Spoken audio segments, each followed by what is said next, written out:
Yeah. That's funny. Okay, so we are loading.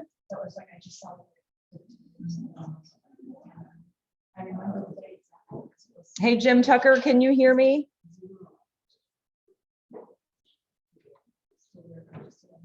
Oh, I see your mouth moving. Yes, We I can hear can. you. I had to unmute. Okay, wonderful. Thank you, guys. So we just got everything pulled up. I imagine Kathy will be here momentarily, so hang tight. Say hi to everybody. Hello, everyone.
All right.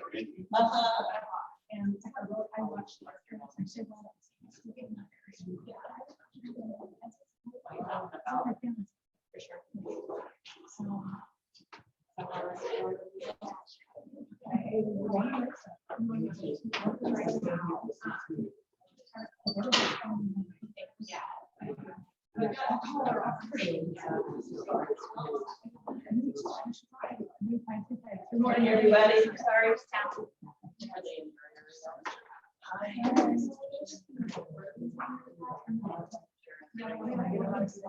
All right.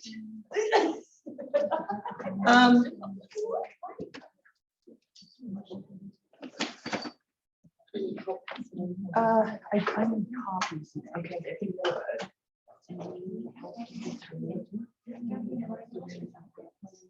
The PowerPoint, but I need the MLS. MLS? Yeah. Thank you. Morning, everybody.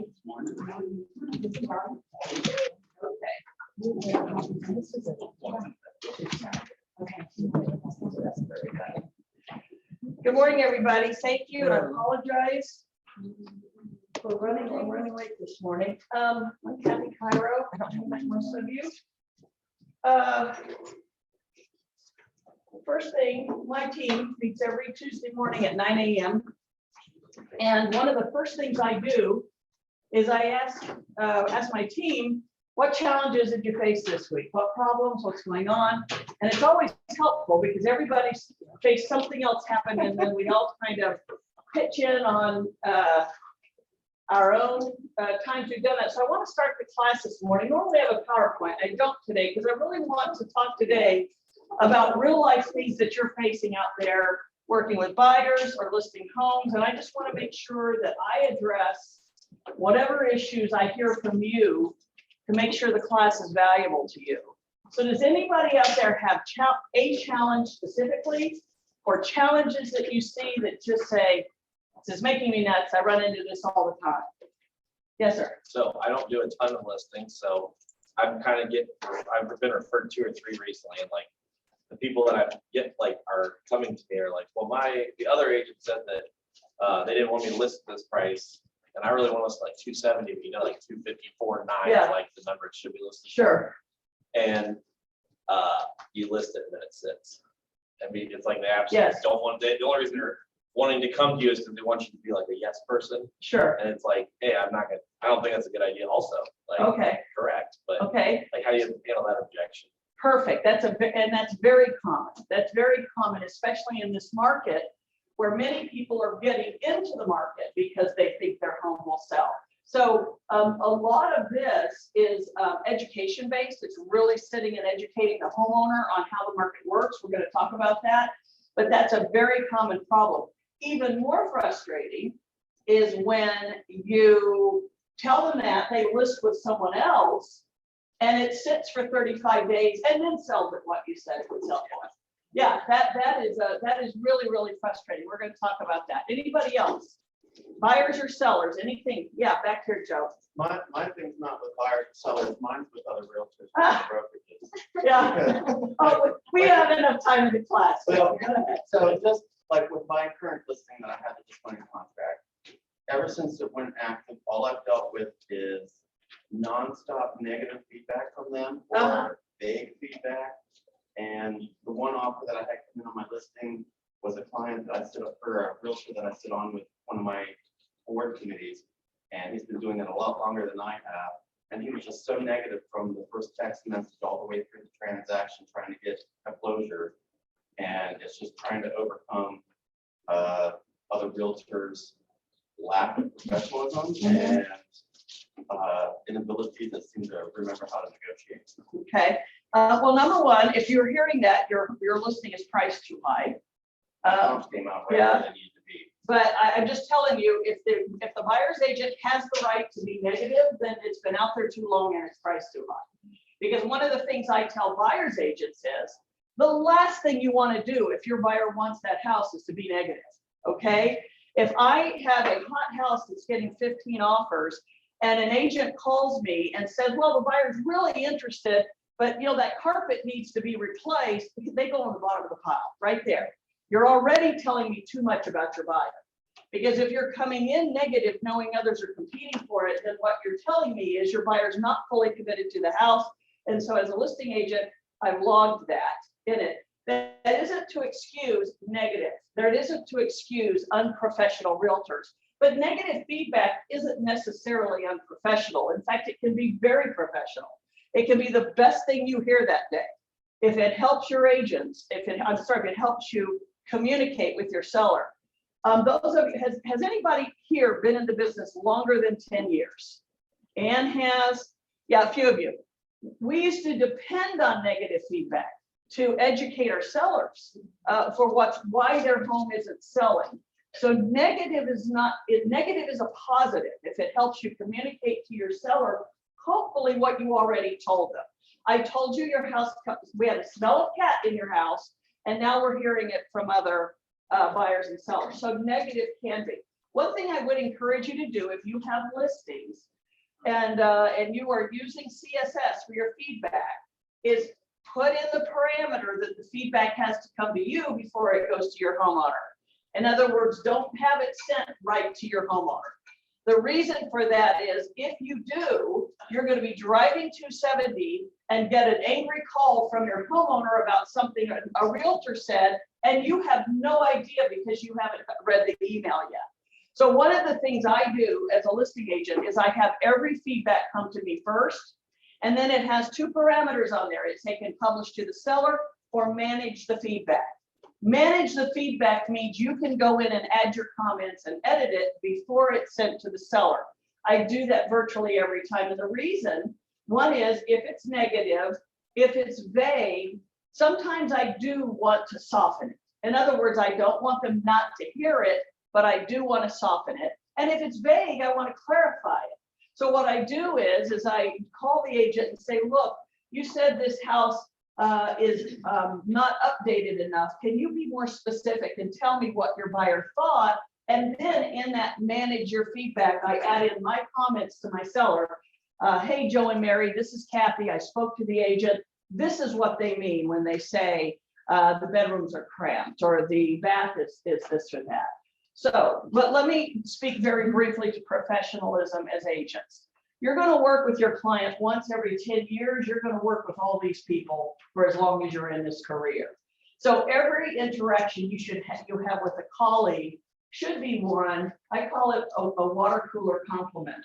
It should be one where they're going back to the water cooler and complimenting and saying that that was a good co-op they have with you. Very briefly means to be communicative, be professional, be courteous. The other reason that's important is because your clients are going to mirror your behavior. Let me give you an example. I was raised in a family of 7 kids. I was raised in an Air Force family where we moved every 3 years. Every 3 years, my dad was sent ahead to somewhere in the world, and my mom had to pack up and move 7 kids somewhere in the world, okay? Once I was grown and had 3 kids, and all we did was move from, one house in Gahanna to another house in Gahanna, I thought, how in the world did she do that? How did she get 7 kids on a TWA flight and get us to Ankara, Turkey, living in a one-room hotel room, putting us on buses all over a foreign country, stepping over gypsies in our front yard to get to the bus and act like that was normal, And I remember calling her at some point and saying, I don't ever remember it being an issue. I don't ever remember being scared. I don't ever remember it being alarming. I don't ever remember it being a difficult thing. And my mom just shrugged and said, well, you just do what you got to do, And my point is, the reason it was not alarming or scary or anything to me is because my mom didn't act like it was. So I don't mean to say you're a client's mother, but your clients are going to mirror your reaction to things. If you say, oh my gosh, I can't believe that the water pipe burst. I don't know why the seller let that happen. This is horrendous. Your buyer's going to mirror that. If you call and say, you know what, the seller called me this morning, and the freezing we had last week. Well, they did have a pipe burst in the basement. They've got a plumber on it. There was no damage done to the home, but per the contract, you have the right to go over there and check. Would you like us to go over and take a look at it? So again, if you're the professional, if you're not alarmed, if you're not angry is even worse when you are just, letting your anger and your rant affect them. If you are the professional, they're going to mirror you. Well, Kathy's acting like it's not a big deal. It must not be a real big deal. Okay. So again, you have to remember in your relationships with realtors that this is not the first or the last time you're going to deal with them. And you want your reputation to precede you. You want your reputation to be one where when they go to their broker or they go to another agent and they say, who are you working with on this deal? And they say, I'm working with Jennifer. Oh, she's a great agent. That's going to be an easy co-op. I worked with her before. This is going to be a great opportunity for you to learn from her. She's very good, or she'll be very, very helpful to you. Okay, so anybody else before we get to money and numbers? Anybody else have issues? Yes. So one thing too, I have one transaction right now that it was revealed to us like now or 2 weeks from closing that there's a spouse that's in another country and they need a POA has to be signed at the Pakistan embassy or the US And they're embassy in closed, Pakistan. and it's closed because of COVID. Well, we got an appointment, but the appointment was supposed to be like 2 weeks after closing. And so that was like on a Friday, I got that information too. And kind of going on that part where I withheld the information from my client until we found out on Monday if it was actually going to be a month from now, or like if it's something we can kind of rush the appointment a little bit ahead. Yep. So like I didn't call my client until I had a more sure answer, got more facts. Is that something that's like, because I didn't know if that was the right approach or not. I was just like, well, Absolutely. You don't ever present a problem until you have an answer. Okay. You don't ever, because if you did, you're going to get phone calls 3 times a day. Did they get it? Did they get it? Did they get it? So just for your own sanity, I don't ever present a problem to my seller, if at all possible. There's times when it's not possible, but I don't ever present a problem to my client until I have a solution to that. I want to call and tell you that I just found out that the buyer's spouse lives in Paraguay. They're doing their best to get something signed. We're still not sure when that'll happen. We know that it's not an if, that it's a when. They are going to. So right now we think the closing's on track. But if it needs to be delayed, I'll be right on it and call you back. At this point, they're telling me they'll know by tomorrow afternoon at 5. Okay, so again, you've relayed the problem, you've told them what the answer was, that you've got the answer. That is one of the reasons too, that I don't let the feedback go to them first. Because if it's negative feedback, I want to read it and then be able to send it to them with my response that I'm on top of it. I've read this and I've talked to the agent and this is what's going on. Anybody else? Yes, sir. So recently, a property came to my attention that the family is in the States. And the family was hoping to fix this up, put it up on the market. A lot of deferred maintenance. I mean, 4 layers of shingles, things of that nature. Electrical issues, basement issues. Now the younger members of the family would like to fix it up because that's where they were raised. Yep. And some, I'm trying to tell them there is a point of diminishing returns. So how would you market that property? Would you put it up on the market? Obviously, like last week, you were talking about, limiting FHA repair from a buyer standpoint. Would you do that from a seller standpoint? Would you even market it? Well, what I would do is get a home inspection on it and make that part of my disclosure. When you have a home, if you have a home that's in an estate, if you have a home that's vacant, if you have a home that has a lot of owners, meaning you have mom and dad and you've got kids involved and things like that, when you have that going on, what I do is I get a home inspection done on the home prior to putting it on the market. I put it with the RPD. This is full disclosure of anything we know that's wrong with the home, make your offer accordingly. I even go so far as to say, earnest money within 3 days of contract. You can do your own home inspection. We welcome you to do that, but we will not, this contract cannot be terminated for any predisclosed items. So it has to be something your home inspector found that my home inspector didn't find. And if it's terminated, we get your earnest money. Does that answer your question? I mean, if many people. But how would you price it? I would price it lower than anything out there that's fixed up. In other words, I would price it as is. And you're going to hear today, my philosophy of pricing is to price it that much lower than what I think it will appraise for. Because that's what generates multiple offers and runs the bids up.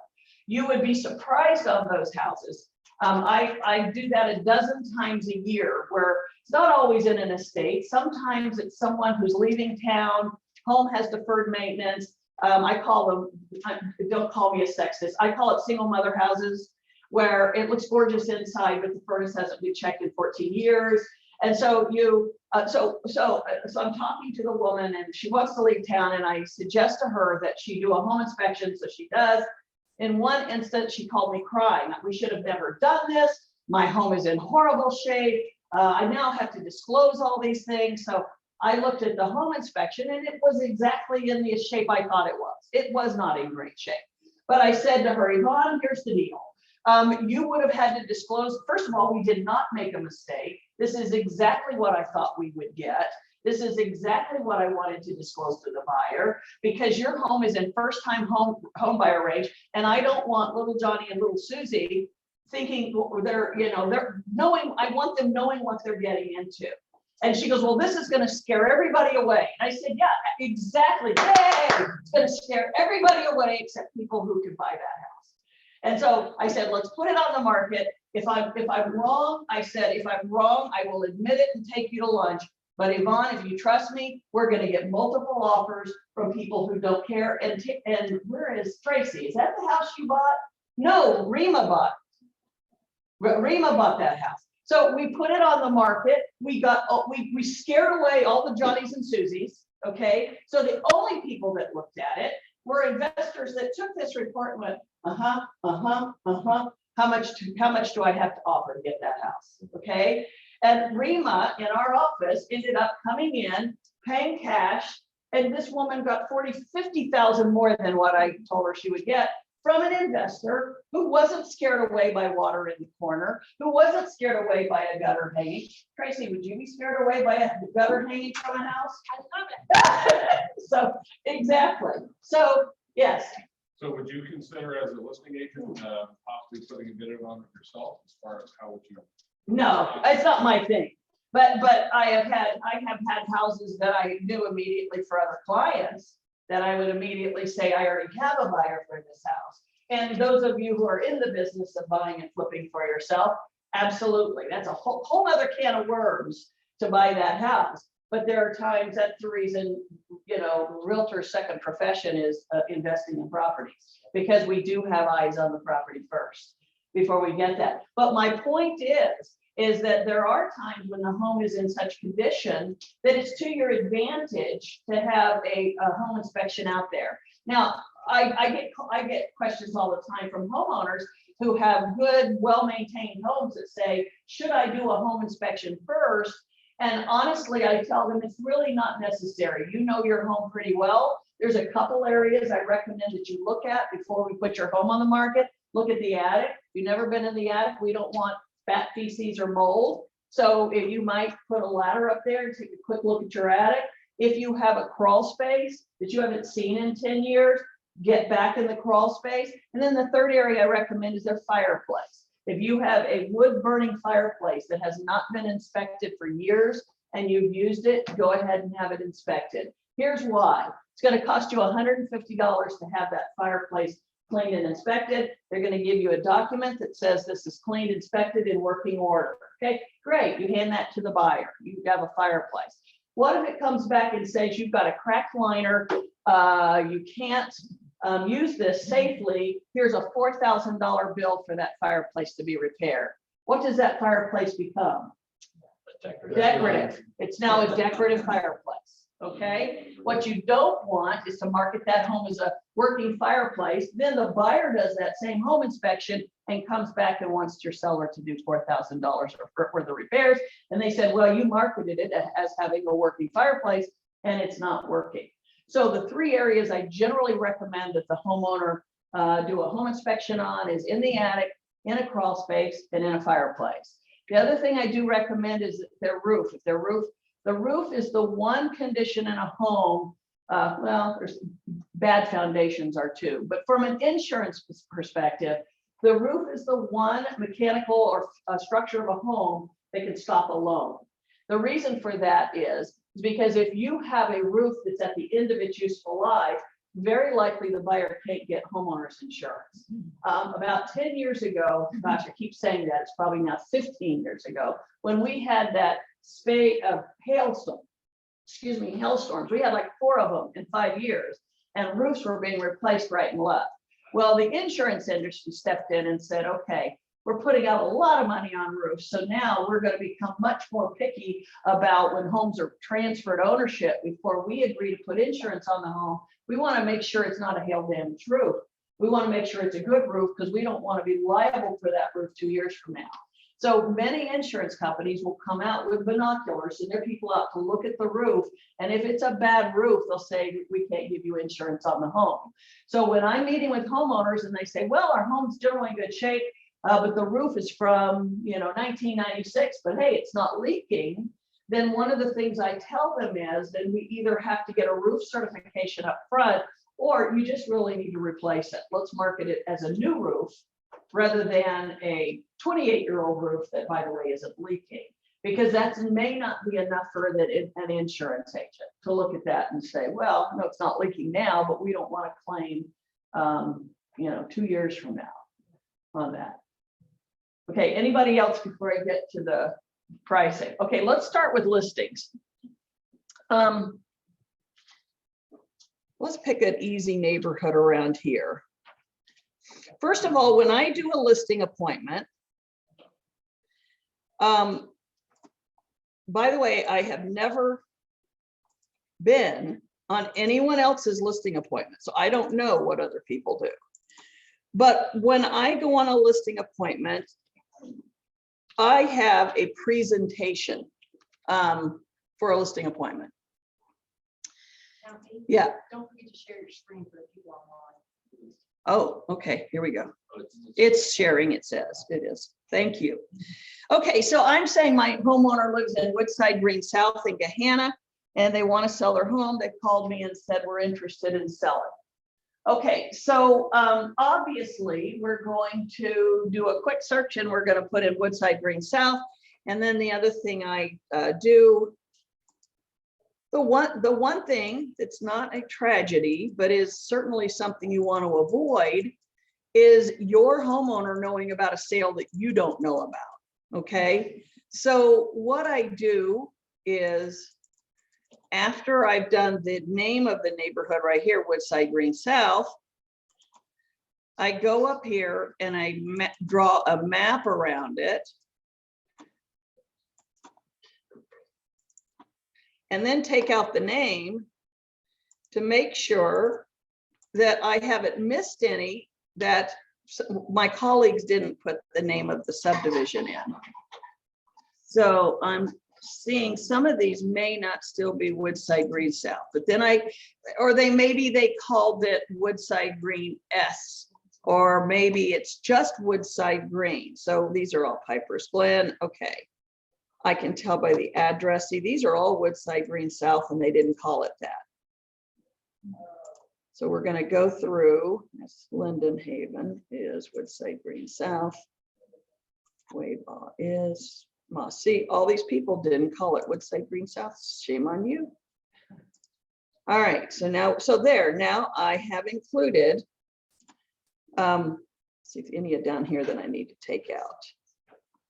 McCutcheon is not, up, Waybaugh is, Springwood Lake is, Tall Oaks is, and Tall Oaks is. So if I had not done that, we would have lost 15 houses, okay? So once again, always remember that you can't trust your colleagues and you need to make sure that we put in here. Now, the next thing I do is I take out any sales prior to 2021. Now we don't have to now because it only goes back a year. But honestly, if I want to be accurate, I'll do it this way, but then I'll even go to June of 2021. Why? Because houses went up 8 and 9% in 2021. I want the most recent numbers in there. So then the next thing I'm going to look at is I'm going to go directly to here to the CMA. Okay. First thing I want, and this is what I want for my homeowner, I want to give them a snapshot of their neighborhood. So I don't worry about size. I don't worry about style of home. I just want to be able to sit down with Mr. and Mrs. Smith and tell them this is the average sold price in Woodside Green is $381,190. Your average days on market is 9. And we had only one house, well, these two right here, 3, I guess, that went into 3 digits in the sale of their home. And now again, I'm going to skip ahead a little bit, but I do show my homeowners this one that took 18 days, listed for $359 and sold for $390, $339. Okay. This one that was on the market 21 days, listed for $348.9, but sold for $350. And by the way, they started at $365, which is why it took 21 days. This one that took 19 days, $387, $390. So many times there is a correlation between the days on market and what they price it. But what I want Mr. and Mrs. Smith to understand is that this is the pace their neighborhood is selling at. And that this is the average that homes are selling for. Now let's go to your point. Well, before I do that, let's say they have a 2,000 square foot home at Woodside Green. So the next thing I'm going to do at the listing appointment, I print that out for them. And then, but I'm also going to go back and I'm going to describe just their home. I want to do something very specific to their home. So I'm going to edit the search a little bit. I'm going to come down here and I'm going to put, they have a 2-story and their home is between 2,000 and say 2,300 square feet. So now we're down to 11 homes. And now I'm going to also tweak the date a little bit because I want only homes sold since June of last year.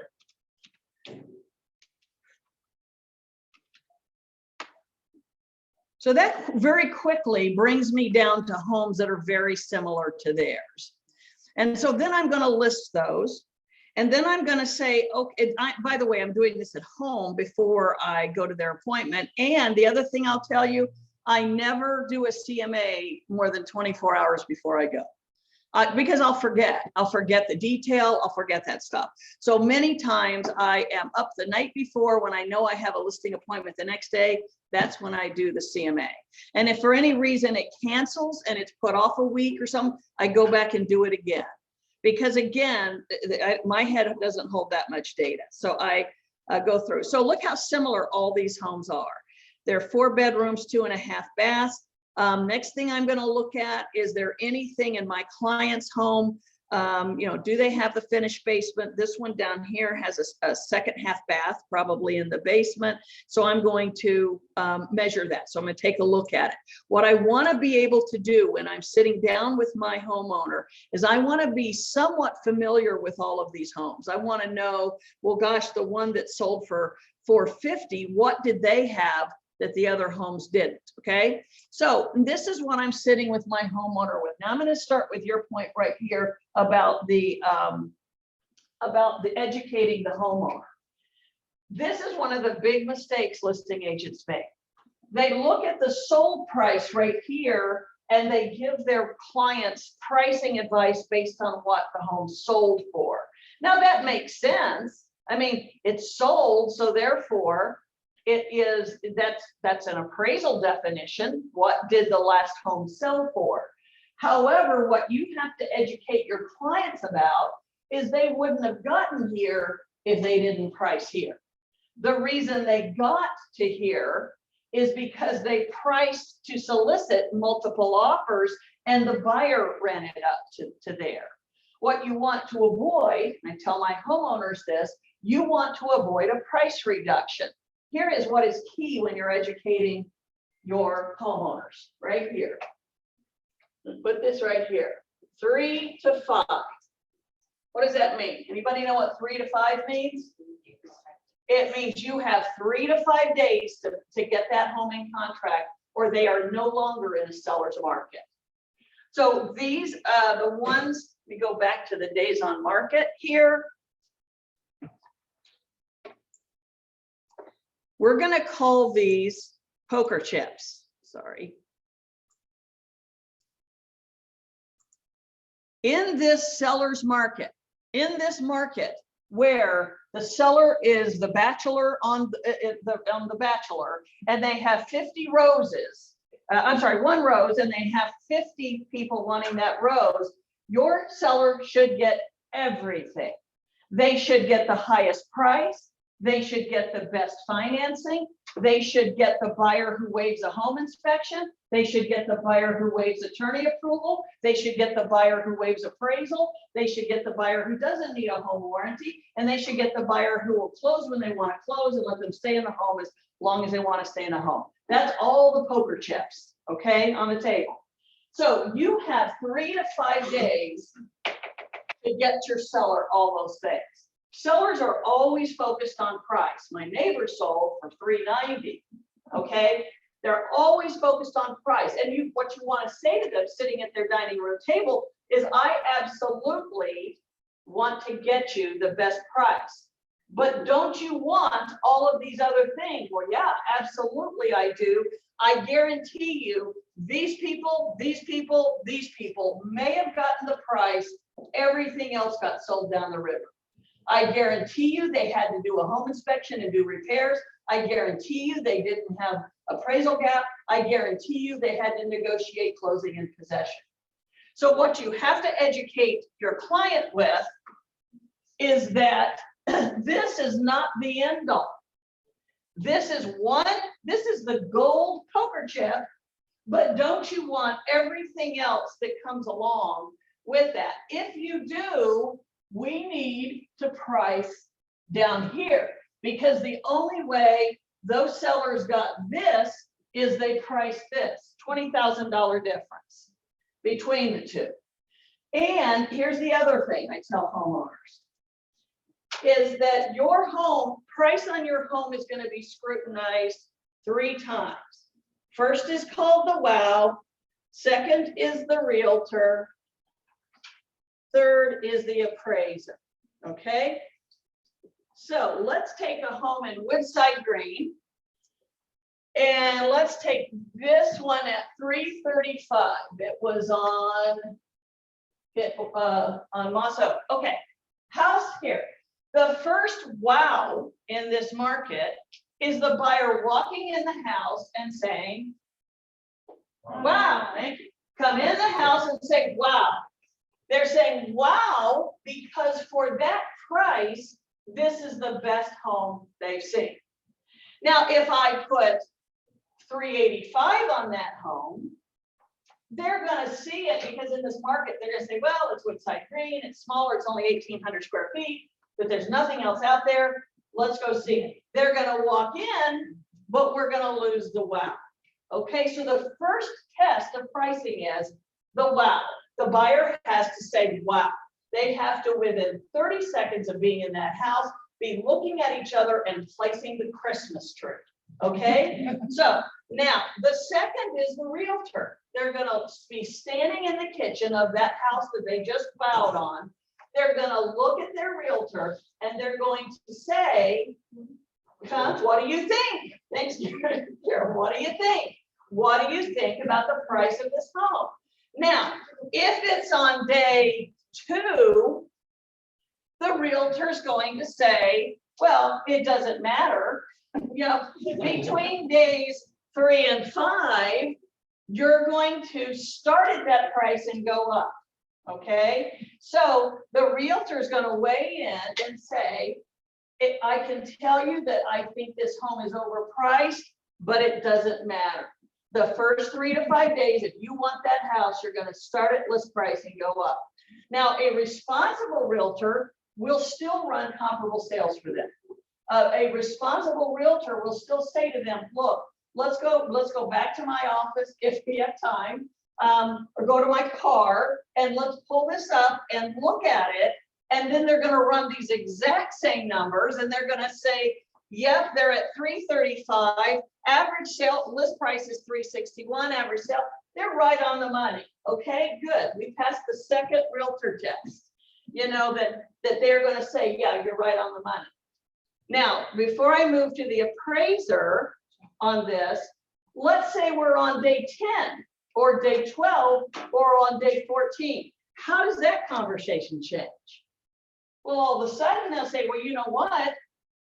Their buyer's going to say, first of all, what's wrong with it? Why is it still out here? And a realtor's going to say, well, it's because they priced at 359 and they should have been at 330. Okay, there's nothing wrong with this house. They just priced it too high. Okay, so that conversation is going to be different. And if I can negotiate the price, what else can I negotiate? Everything is back on the table. That seller and that realtor, shame on you, just took all those poker chips and shoved them across the table back to the buyer. We just turned the clock back to 2009 when you overprice a house. So again, let's say that home is priced well. We believe it is. Great, check. Now, this is the key when you're talking to a homeowner. I don't want to price your home on what you will get. I want to price your home on what it will appraise for.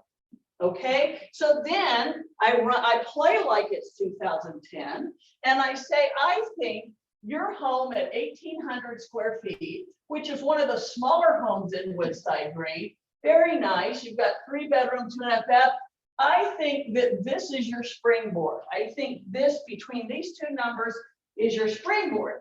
And they're going to say to you, well, but my neighbor got 360. And I'm going to say to them, oh, I don't think you'll get this. I think it will appraise for this. I think you'll get this. Now, why don't we price it there? Is because I want the other poker chips. I want all of it for you, not just the price. Now, but why do I price it here?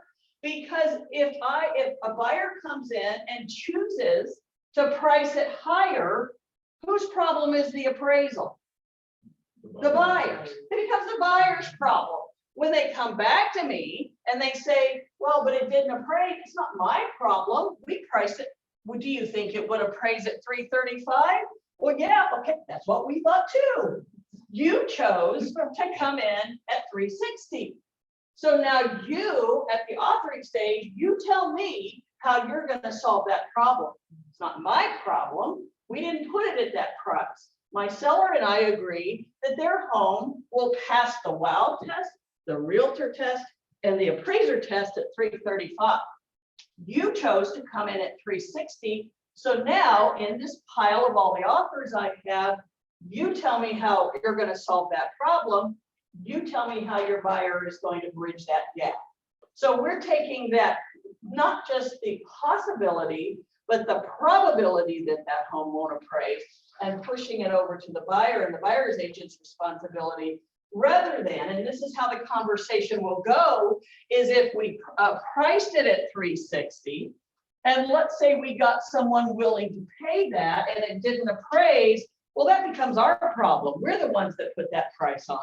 Does that make sense? Let me tell you another thing right here. Whenever you see an outlier right here, 460, can you believe that? I remember I had the first sale in Woodside Green over 300, and I stayed up at night thinking it won't appraise, okay? So whenever you see this, 419 and sold for 460, my first phone call is to that listing agent. Did it appraise?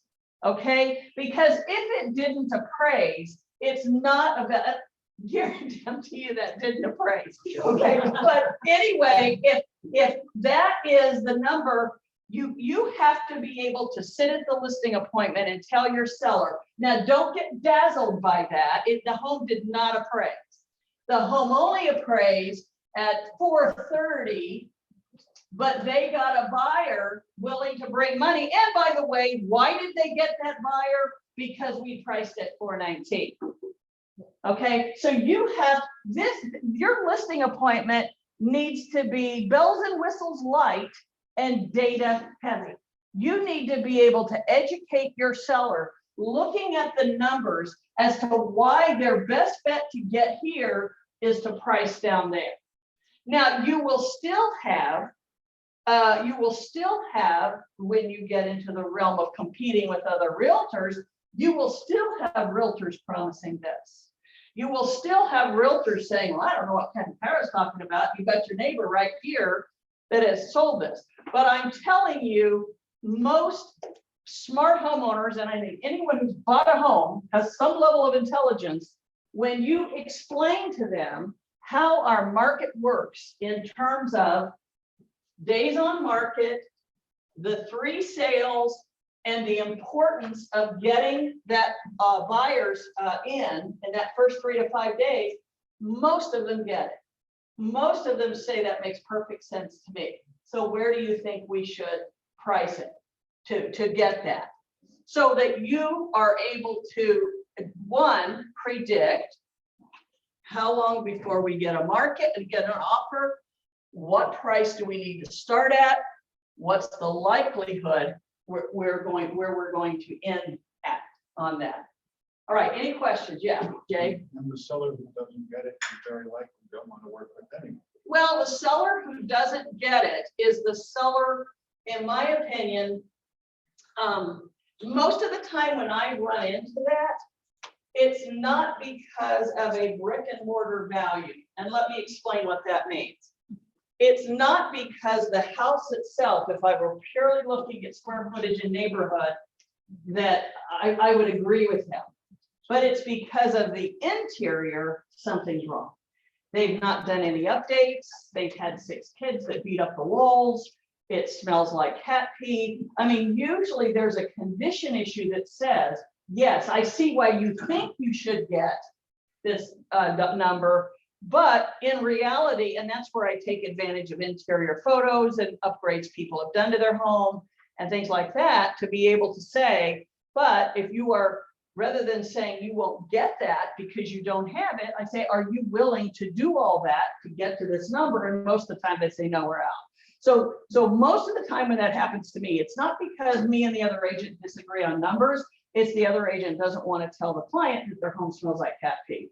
Yeah, Can you talk about the price per square foot number? Because when I send these comps to buyers or sellers, they really focus sometimes on that number. And then they just take, oh, it's 150 per square foot, almost by that times mine, and that's the price. yeah. Well, and the price per square foot is a guide, but it should be an average guide, not a, a specific guide. And the reason is because price per square foot is an appraisal standard. Let me talk to you about two different ways we look at houses. The appraiser comes in, okay, let me draw another picture over here. You have a house that's absolutely equal square footage, okay? And one has a floor plan.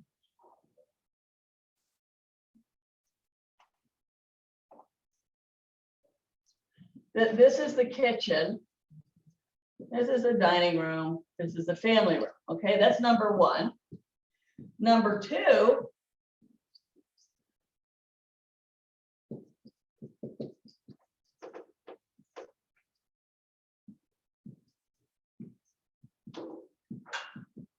Okay, this is the kitchen, huge kitchen with an island that opens to a family room. These are not going to sell for the same price per square foot. Okay, this one has a kitchen the size of a closet, and you're going to have to compensate for that. Now, let me tell you, an appraiser does not. An appraiser cannot make a personal decision on whether they prefer a big kitchen or a small kitchen. Again, I'll make a sexist comment. If I have a 26-year-old homeowner, male, who lives, he thinks this is a great kitchen because he's got a stove, okay? And a refrigerator. So this is the kitchen most favored by buyers. But if these are the exact same size, they're both gonna sell for $179 a square foot or whatever the price is, okay? Because an appraiser cannot make those distinctions. An appraiser also cannot make personal opinions on colors. If there's hunter green carpet, an appraiser cannot give a negative on that because that's a personal opinion. If the carpet's in good shape, they're going to get it. So one of the things when I'm educating homeowners is I tell them, yeah, that is a general rule in your neighborhood that this is what they're selling for, but that general rule is not a one size fits all. That a lot is specific to your home. You may sell more than that, you may sell less than that. What it comes down to, and what we have to educate our sellers, and often I do this when I'm on listing appointments, I walk through their home with them and I say, now again, you have X amount of square feet, but I can tell you this floor plan is dated. If I can't be in the kitchen at the sink and see the TV, that's a problem, okay? If I have to shut the door of the master bath to sit on the toilet, that's a problem. Again, not a problem to an appraiser, not a problem to square footage, but absolutely a problem in what a buyer's willing to pay for the home. If I have two identical homes side by side, one has a paper patio with a fire pit and a pergola, that's going to sell largely for the same price per square footage as a home that has none of that. So part of your job is to help the homeowner, educate them the difference between the way an appraiser looks at a home and the way a buyer looks at a home. Yes. So I have a question then, on these homes, once they close out and the sale price is low, and then an appraiser is appraising a new house, how do they then judge that? And you've got the $50,000 in appraisal gaps, but it's a closed out sale. They call me, they call the listing agent. And they say, I'm doing an appraisal in this neighborhood and I saw you sold this house. Can you tell me how much over list price? Did it appraise? Did the buyer have appraisal gap? They ask us. How many of you listing agents have had that phone call? Yeah, all of us. When you are a listing agent, you regularly get that phone call from appraisers who are working in the neighborhood and they want you to verify. Remember, they have access to the MLS, so they're looking at interior pictures and all of that, but it still doesn't tell them why this home sold for $460 and did it appraise. So they'll call this listing agent who said we had 14 offers on it, we had a cash buyer, and they gave us, X amount of dollars, or we had 14 offers on it, it only appraised at $430, but the buyer brought extra money. So to an appraiser, that becomes a $430 house, not a $460 house. Does that make sense? And that's the way you have to educate your homeowner, is that that is not a 460 house. That's a 430 house, because I called the listing agent and they said that's what it appraised for. And so these people hit the lottery because they happen to find a buyer. Maybe that will happen to you, but only if we price here. If I put your home at 460, we're going to be out there for 80 days and you're going to be negotiating everything. The other thing you have to make your homeowners understand when you're listing a home is that this is as much a psychological market as it is a financial market. In the old days, 10 years ago, all you had to worry about is this house worth it based on the number of sales in the neighborhood and all of that. We didn't worry about the psychological side until we got to about 100 days on market. That was where your listing got stagnant. And that's where it became a psychological market, because now the buyer's thinking, well, gosh, it's been out here forever and it's vacant. We're going to lowball it. You know, it became a psychological market on day 120. Our market is a psychological market from day one. On day one, when that buyer comes into the home, how many of you have shown homes on day one and brought the offer with you? You haven't even seen it yet. But you know that if your buyer likes it, you're going to be making an offer right then. That's psychological. That has nothing to do with the house. That's the psychology of the market, that we don't have time to wait. We have to make that offer. Then on day two, same thing. Day three, depending on if the realtor's holding off offers or whatever, there is a buzz period where the buyer thinks everyone else is making an offer. Now, in 2010, that buzz period ended on day 120. Or that a new listing was on the market 30 days or less. Okay. In our market, that buzz period ends in a week. So on day 8, the house didn't change value. You know, the house is the same house, but all of a sudden, the buyer's looking at it differently. Carol had a listing a month ago that, thank God, is closing Monday, where we got 3 offers. The first 2 offers very competitive in the low 600s. Offer 1 changed their mind. 48 hours in? 24 hours in. Yeah, maybe 48. Maybe 48 hours in. Offer 1 changes their mind. They don't want the house anymore. Okay. Well, great. Let's go to offer 2, who would also offered in the low 600s. Well, all of a sudden, well, why did buyer 1 change their mind? Well, did they do a home inspection? Is there some? Well, let us come back to the house again. Now we're not sure. And now their offer goes to 585. Okay. So did the house change? Did we have a tornado and blow the roof off? No, it's a psychology market. It means that all of a sudden the buzz is off. The bloom's off the rose. We're not sure anymore. So in this market, again, to the education of your seller at the listing appointment, we do not want to be that house. We don't want to have to come back on the market. And we also do not want to be, and I warn them, I say, look, I'm going to tell you that we're going to put your home on the market on Thursday. I'm going to ask you to go visit your kids for 3 or 4 days.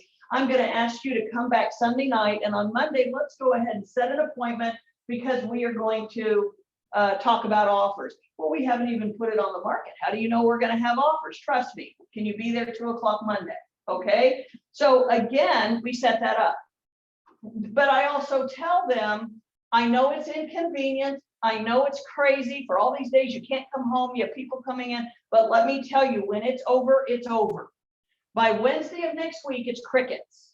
Why? Because of the psychology of the market, because everyone comes in that first 2 or 3 days. They do not do like in 2010 when they called the realtor and said, look, going to see mom and dad over the weekend. Can we set up this showing for next Wednesday?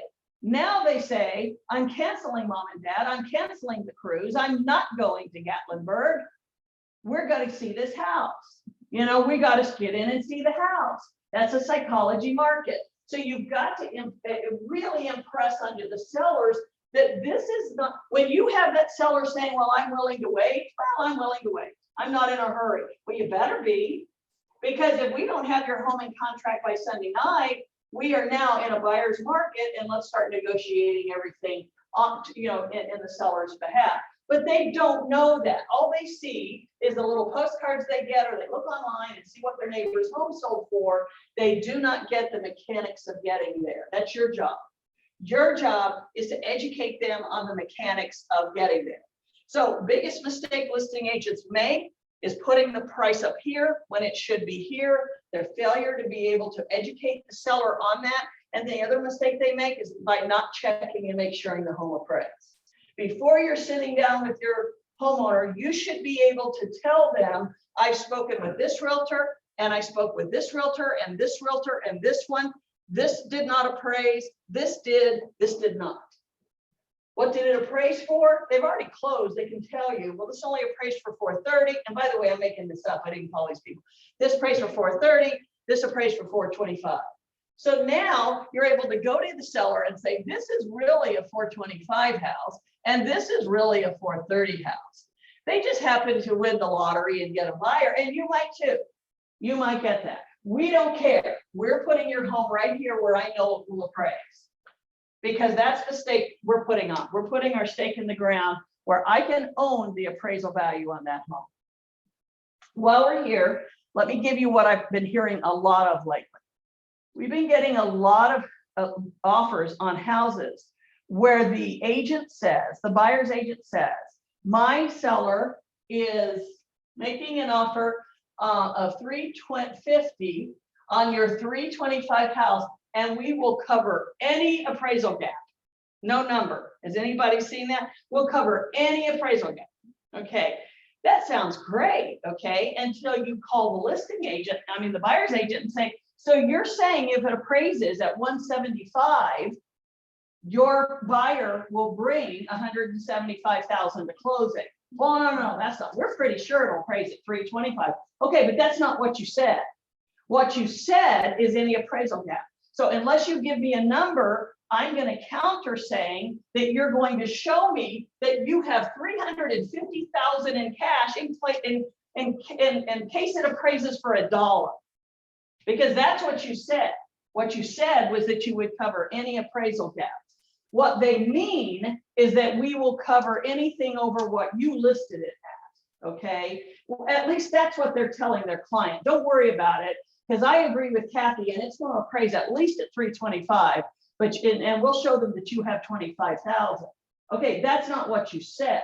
So when you get those kind of offers, or when you're representing a buyer, you need to put a dollar figure on that, because what if it does only appraise for 310 or 350? You get a wacky appraiser, you've just put your buyer on the hook for all of it. And if your buyer doesn't have the money, you've screwed everybody. So again, as a buyer's agent, it should be defined. As a listing agent, you don't take that. You counter and put the definition in. Yeah, I'll get to you, Tracy. You want to talk about the legal side of things, because I was in that exact situation where the buyer come back. So I have the buyer, and the appraisal come back short. We promised to pay, let's just say 10,000 for fund, and we make that 10,000, still not to the point that the seller happy, they can cancel the contract. So technically, when we put the number in there, it doesn't mean the seller has to sell the house. That's true. Yeah, that's true. Appraisal, the only number that a seller has legally to sell the home to your buyer is the original purchase price you offered to the seller. That's the only offer they accepted. They did not accept. If you say, we will give you 350,000 or 10,000 over appraised value, and the home appraises at 330, the only price they agreed to is 350. So then it has to be renegotiated. They either have to go down 10,000 and accept your 10,000 over, or the deal's off. And I've had that. I've had buyers, agents, and lenders all argue with me and say, well, no, you said you would accept 10,000 over whatever appraised for. And I say, no, that's what your buyer offered. My seller accepted the price they offered. And by the way, I'm not an attorney, and I act like it at times, but I've had attorneys say, you're exactly right. That's exactly right. Your seller only agreed to what was offered. The buyer additionally offered some appraisal gap money, but the price, in terms of specific price, your seller only accepted what was offered. So again, you just need to explain to your buyer that unless you want to be on the hook, and this happened to me, I had a home in Westerville last year that I listed at 290, and somebody put that they would pay 50,000. No, they offered 350 and said we will cover the entire appraisal gap. By the way, you learn by being burned. Okay, I said great. So that means, and they showed us that the guy had 100,000 in cash. So I went to my seller and I said, yeah, he's got 100,000 in cash, and we priced at 290. They're offering 350. We're good. Well, the house only appraised, I think, at 295. Well, all of a sudden, this panicked buyer's agent was saying, well, wait a minute, we thought that it would appraise at least at 325. Well, sorry, you thought that. And we went back and forth. They were going to pull out of the deal. And then finally, they did close because they didn't want to lose the house. But ultimately, they never were thinking they would have to come up with that money. Their buyer's agent, was quite a bit of hubris, said, oh, you won't have to, it's going to appraise for this. And it was never their intention to come up with that money. And I've even had buyer's agents come back to me and want to renegotiate the price. And I thought, wait, let me get on .loop and see what we agreed to. And I'll go back to them, no, we're not going to read it. Well, my sellers thought it would appraise here. My buyers thought it would appraise here. And we were thinking we could meet you halfway. And I go, well, no, you will meet us all the way because that's what you said. That's what you said you would do. So again, in my opinion, that's a buyer's agent who's, shaking in their boots because they misadvised the buyer and didn't think they would have. So from the listing end, I am always going to counter a specific dollar amount, just so everybody's clear and we don't have that conversation. From a buyer's perspective, you might think this looks good, this will help us win. But if you're up against a good listing agent, they're not going to take it. And if you're really representing your buyer, you got to put a cap on that, or they could get screwed. They could get screwed a lot of money. Yeah, Jeff. How would you word that? And let's say a counter, when they come in at above this price and they say they got the appraisal. Is there a way to maybe word that in the counter saying that the buyer understands or agrees that no matter where the appraisal comes in, this is the agreed upon selling price of the home? Well, first of all, I always call the buyer's agent, and 9 times out of 10, we clarify it. Well, what we really meant is he has up to 50,000. Okay, then I'm going to counter that because that's all he has, or at least I'm going to present that to my seller because that's actually what you're saying. But if not, then frankly, I don't think I've ever had to put it in because I normally sort it out. But if I put it in, I would do exactly that. I would say that a buyer acknowledges that buyer is offering X amount of dollars, has at any price from 0 to 350 that this home appraises for, and has proof of funds to exhibit that. So, because many times they even have proof of funds, they just don't want to spend it. I mean, many times they have proof of funds, but in their head, they're not going to have to part with it.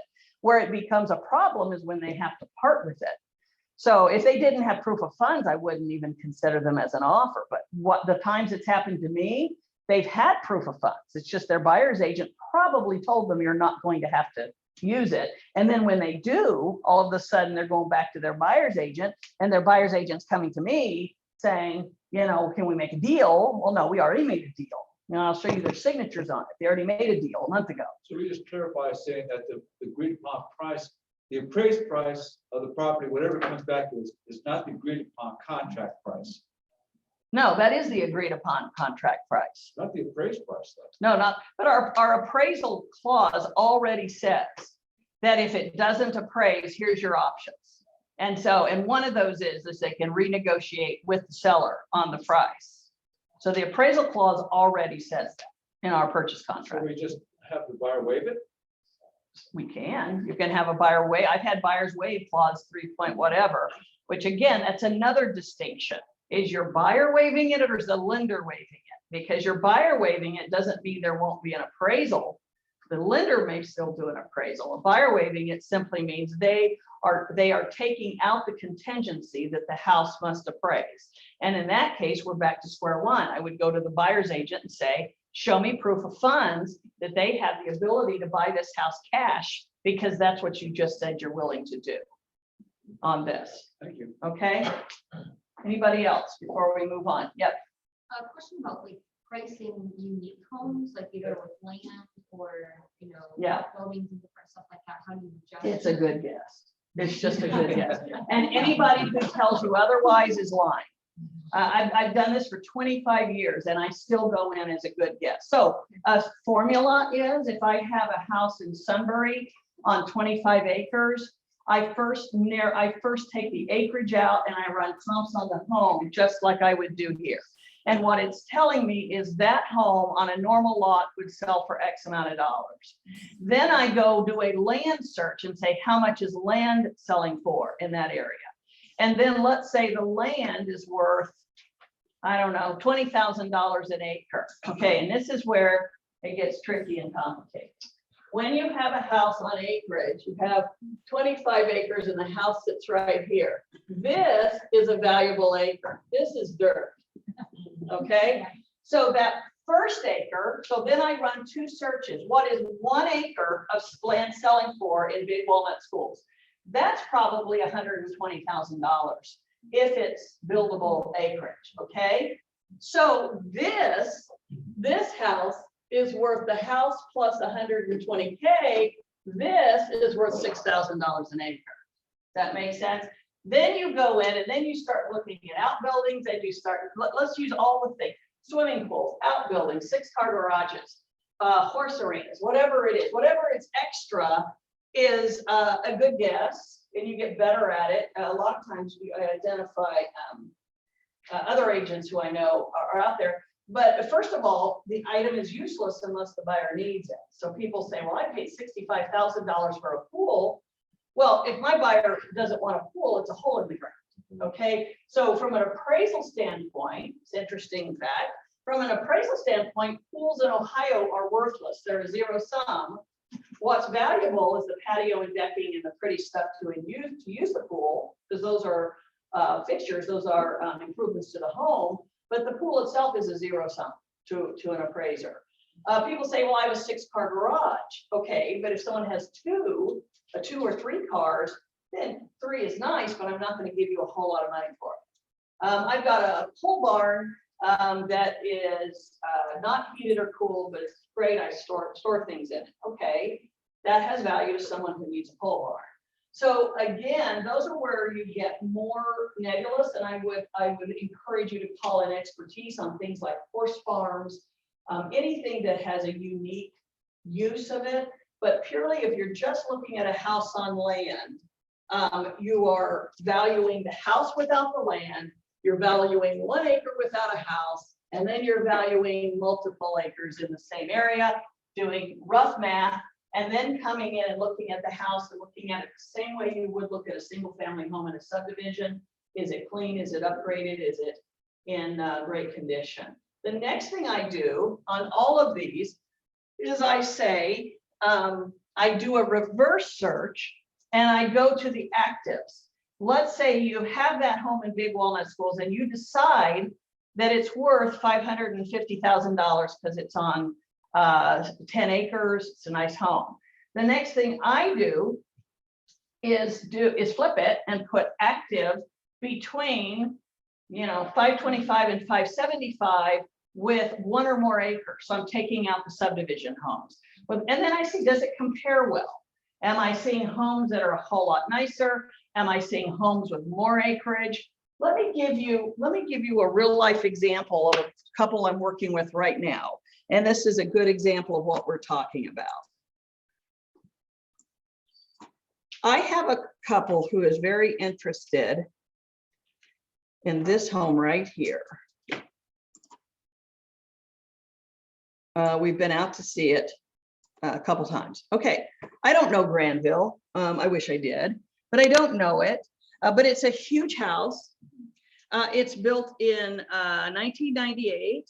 It's 5,400 square feet. It's 7,600 square feet if you count the basement, and it's on 7.86 acres, and they're asking 1.5 million. Been on the market 14 days. Ding, ding, ding, overpriced. Okay, so, but when you look at the interior pictures on here, let me show you. First of all, it's an absolutely gorgeous property on a beautiful lot, and they have a swimming pool, okay? But let's go inside this home. I mean, it is 1998. You could do a TV show there, okay? Let me see. Oh, yeah. Lots and lots of updating, okay? On here. Let me show you. This is funny. I'll show you if they have a picture of it. Green marble. This is the first time I've seen this, by the way. This is called a messy kitchen. You can tell this is a world I don't live in. This is a small kitchen off the real kitchen for when your kitchen help is there. This is where they do all the prep, and then they bring it out to the nice kitchen. Which is not it, yeah. Okay, so there is not an inch of this home that doesn't need to be updated, okay? And they didn't, well, they don't have a picture of it. The wallpaper, I have a 31-year-old daughter. The wallpaper in the half bath in the basement is the wallpaper I used in her nursery. Okay, she was born in 91. So we had that. Okay, so they said to me, well, we love the structure. And by the way, this is built by a builder named Vince Galoni. I've learned a lot as I've been doing this home. They say on here, it's a Galoni built home. Well, that tells me that that's probably a good builder if they mention the builder. So I Google the guy and he's still in business, okay? So I look him up, solid builder, and I actually called him, he called me back, he remembers the house. He was a wealth of knowledge. He told me this guy moved to California, doesn't need the money, and that his home is way overpriced. So anyway, so I talked to Vince Galoni because I don't know, I'm not a Granville realtor. That might be a good price in Granville, okay? So my clients who are moving here from out of state think I know what I'm doing. So they're saying, well, we really like that home, but again, that's literally hundreds of thousands of dollars of updating. I mean, my gosh, there's 6 bathrooms in that house. Every one of them needs to be updated. So what I did is I said, okay, well, let's see what sells for $1 million in Grandview. And because again, maybe we're right. So I did the same search, but this time I did Granville, I'm sorry, not Grandview. And all I did was I want Granville schools. And I want it at least a $900,000 home. I want to see what those homes look like that sell there. Okay. Well, the first thing it told me, and I'll tell you what, I'm going to cap it at 1.7 because I don't care what the $2 million homes sell like. So we've got 14 homes in Granville that sold in that price range. So then I'm going to go down here and I'm going to start looking at the ones that are priced right around where this one is. Glen Towel, I think that there was one home. Let's click on that one. Here's one at 1.5 right here. Oh, and this one on Loudon Street. Okay, so all of these sold right in the range of what this guy's asking. So the next thing I do is I say, okay, let's look at them and see if they are comparable. If all of these homes need updating, if all of them are, relics from 1996, then that's just what it costs to get that home in Granville. This one was the one that I thought was the closest to this, to the one I'm looking at. It's bigger. It's 11,000 square feet. What on earth? But it has 5 bedrooms, 5.5 baths, and it was built in 07.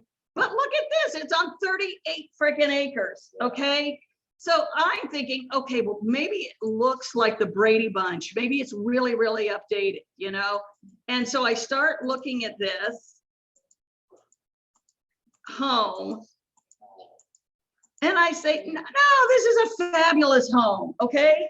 And they got what my people are, like the guy's asking, and they got 18 acres free, okay, for that price. So that begins to tell me, no, maybe I don't live in Granville, but I also don't live on the moon. And that is way too much money. Okay, so then I look at this little one over here, again, sold for very close to what we're looking at. Let me get this one out of here. All right. Ultra modern, okay. So let's look at it again, built in 2015. So far we haven't even gotten out of the 2010s with these houses. And again, 8,000 square feet, pretty much the same square footage, only 5 acres. Okay, I can say, okay, they have less acreage than mine. They do have a pool, great, same thing. That's all we're gonna get on that one. But again, that doesn't look to me like a home that needs a ton of work. Okay, and then this one on Glen Towel, stunning home. By the way, built by Terra Nova, that when I asked my new best friend, Vince Spillone, he told me his homes were much nicer than Terra Nova homes, which I would expect nothing less. This is listed, by the way, by the same agent. It's with the total square footage, it's a little smaller. It's not on any acreage, and it sold for 1.4. But again, let's look at the got a swimming pool. Must be a thing out there. I hope nobody are best friends with Hugh Price because he's a good realtor and I like him. There is no way that Vince Price looks at this and thinks that that's comparable to the house he just listed on King. Okay, so Vince told me that the homeowner called him and said, they're good buddies. He's moving to California and he said, I think I'm gonna ask 1.5 for my home. And Vince said, I told him you're nuts unless it looks different than it did a year ago, because I was in your home a year ago. You've got a lot of updating to do to it. And the seller said, no, hot market, this is Grace and all that. So in my opinion, the listing agent just agreed with the homeowner on that. So again, they haven't made an offer yet, but you know, if we do, that offer is going to be around 900. Okay, because there's literally hundreds of thousands of dollars of updates to do to compare with this home that's on here.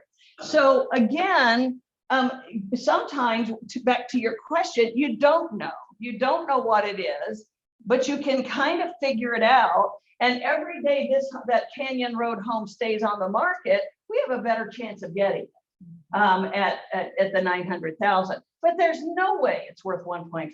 Just absolutely not. Is it worth that? So they are not.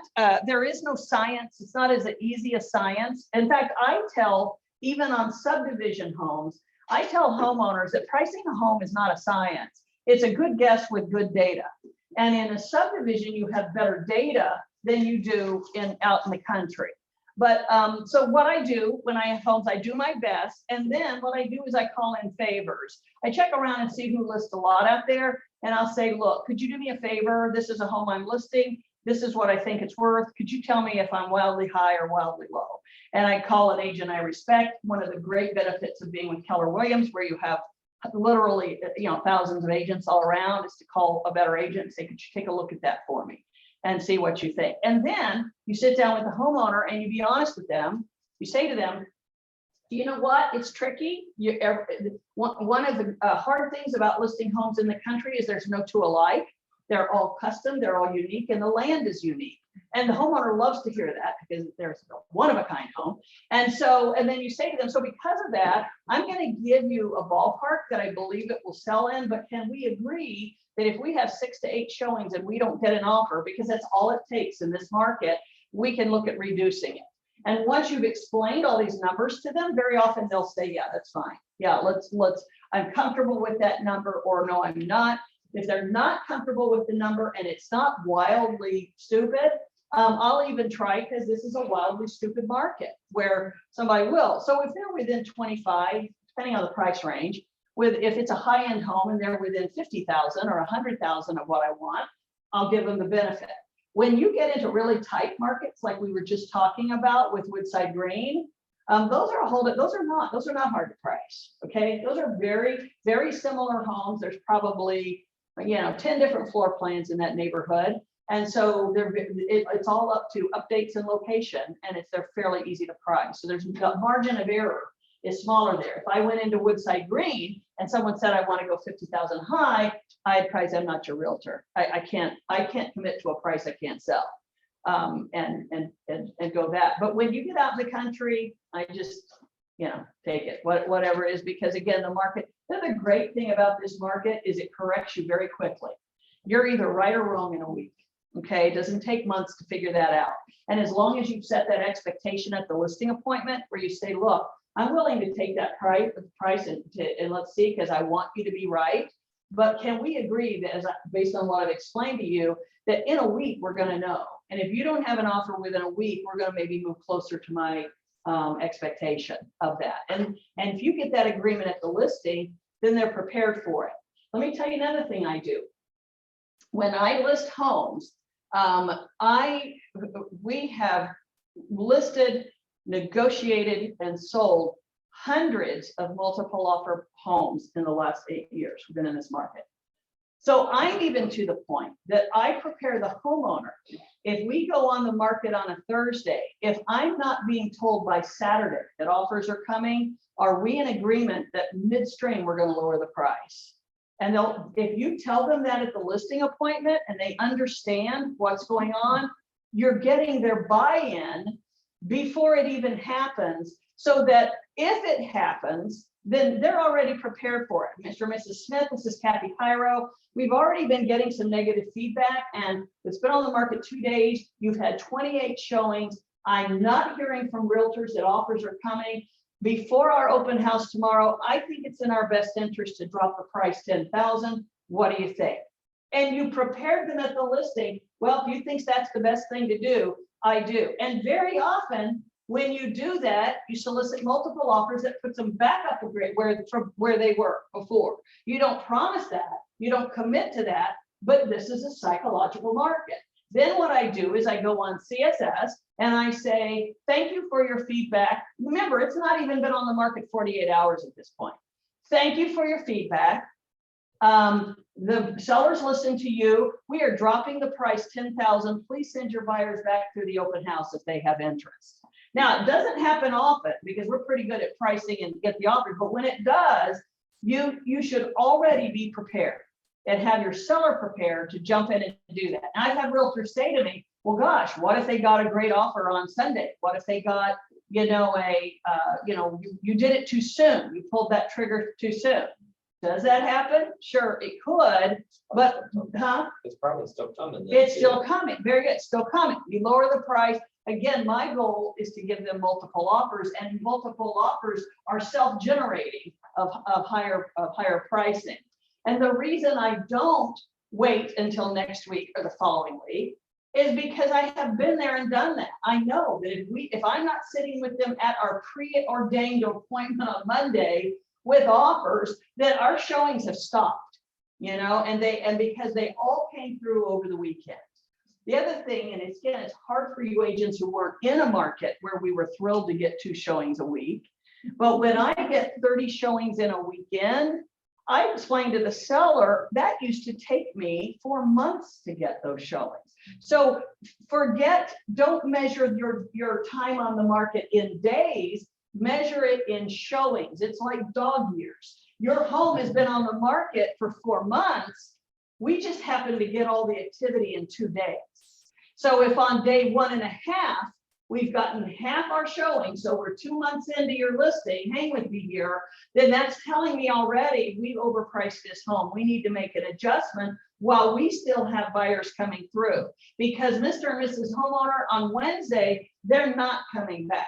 And if we can persuade them to, they are coming back with a completely different mindset than they came through last Friday. Because last Friday, they were bumping shoulders and trying to look at a house that 4 other people were already in the bedroom, and they knew they were competing. When I'm digging for offers a week later, they're looking around and all they hear is bluebirds. There's nothing. So now they're saying, well, okay, we could be still interested, but here's our list of things we want. Yes, ma'am. Question. I had a listing where I had 2 offers, day 1, way above, both rescinded like that. And they were great offers. So are you finding that some buyer's agents are offering on multiple properties? And I kind of wondered about that. Yes. Okay. Yes. Yeah. And I don't want that buyer anyway. If they've already changed their mind, then they would have changed their mind after my home's been on the market a week. Okay. So I tell homeowners, I say, look, when they go, oh, that was a great offer, we're so disappointed, I always say, well, don't be, because the level of commitment was 4.5 hours, and so we want a buyer who's committed for 45 days, who's gonna close on the property. So that means they weren't all in if they're going. So it could be that they're making offers on multiple properties, which is not unwise to do in this market. And it could be they just changed their mind. And we've had that happen where they just changed their mind. We've had the instance where they have countered the seller counters on to 2 people at once to get best terms. I won't go into that here, but it's in our, I believe, our language template where you counter 2 buyers at once and say neither counter is binding until the seller signs it again, which means he sees who he gets the best terms from. And then when it comes back, he signs his counter again, and that means you're the winning bid. So, yeah, so that, now, as I told, I think happened to Carol, all good and bad things happen to Carol on our team. As I told her, I've seen it before. I've seen it over the years, realtor do that. I think it crosses the line of pissing the buyer off. I mean, at some point, the buyer has a limit of how much they're going to get jerked around in this market. And when they're countered and say, okay, you sign, and it's my counter to you, you sign, and I still might not agree to it, then you really run the risk of losing a very good offer from a buyer who just says, forget it, I'm not playing that game. You either counter me or not, but I'm not going to do that. All right, any other questions? All right, I want to go quickly over this sheet that I gave you. I actually give this to buyers because it's just a really simple way. I have a copy of my sheet. Okay, thanks.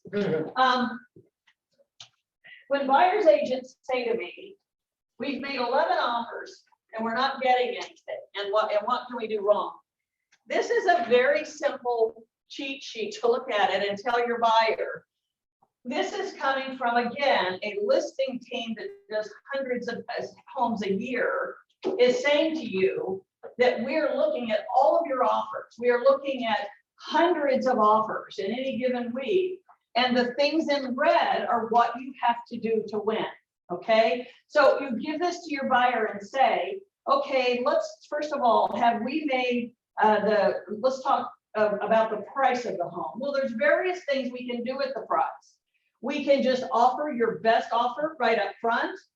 We can do an escalation clause, or we can do what I call a stomp in your feet clause, which says if you accept my offer by tonight, it's X. But if you're going to wait for your deadline, which is Sunday night, then we're going to turn it into an escalation clause, and we'll only give you $3,000 over what someone else offers. Okay, so what is in the best interest of the seller? To have all your best offer right up front. So you go to your buyer and say, okay, we could do an escalation clause. We could do a combination of it, but what is in the best interest of the seller is to tell them right up front, this is the best offer. I have one shot, I'm taking it. This is the best offer I can give. Okay, are we doing that? Your buyer says, well, yeah, we're doing that. We're offering the best we can. Okay, let's go to number 2. Are you cash or conventional financing? Okay, well, no, we're FHA, or we have down payment assistance, or we have something else going on. Okay, well, that's a strike against you, just up front. Now, again, I get this every time I do this class. I get people angry at me for discriminating against veterans and for FHA people. That's not my point. There's very good VA buyers. There's very good FHA buyers. I'm just saying those 2 loan programs comes with strings that conventional and cash do not. So it doesn't mean you don't have a great buyer. It means the loan program comes with extra strings that if the seller doesn't have to choose them, they're not going to. And mainly those go with the appraisal, repairs on the appraisal, things like that, which we'll get to in a moment. So again, doesn't mean you won't win, but if you're looking at purely what's in, a seller's going to look at and say, yes, I'll take that. You're talking cash or conventional. Then you go the types of approval. This is very important because you can control this. I can't tell you how many offers we've gotten when the realtor knows they're competing and we get a generic pre-approval from Phoenix, Arizona with to be determined on the price, to be determined on the address, and to be determined on the date. Okay, like why bother? Okay, doing that's a useless pre-approval to me. So one thing you can control is that your buyer has a very strong approval, and I put in red what is in the best interest of the seller. Moving on, let's look at attorney approval. You never tell your buyer you don't need attorney approval or don't get attorney approval, but that's something the seller looks at. If remember, there's three things that the seller cares about. Number one, the price. Number two, any hiccups or challenges towards closing. And finally, the closing and possession date. Well, if your buyer has said, yes, I want 5 days to have an attorney approve this, I call that changing your mind time. That they now have 5 days to change their mind to do that. So do they want an attorney approval time? Give it to them. But putting in red, best interest of the seller is that they don't have that time to change their mind. The appraisal, I've given you all the various appraisal language that we see. Number one, if you have a well-qualified buyer with some down payment, ask their lender if an appraisal is even necessary. It may not be. You may not have to have one. So a complete appraisal waiver is gold. The next one is an appraisal that is required, but buyer agrees to pay the offered amount for the home, no matter what it is appraised for, and has shown proof of funds for that amount, as we discussed. Those two are the gold standard to the seller. The next one, the next two down are not as good, but still helpful. I would say what we are now seeing in virtually every offer, if you're in the top three, your buyer has offered some level of appraisal gap money.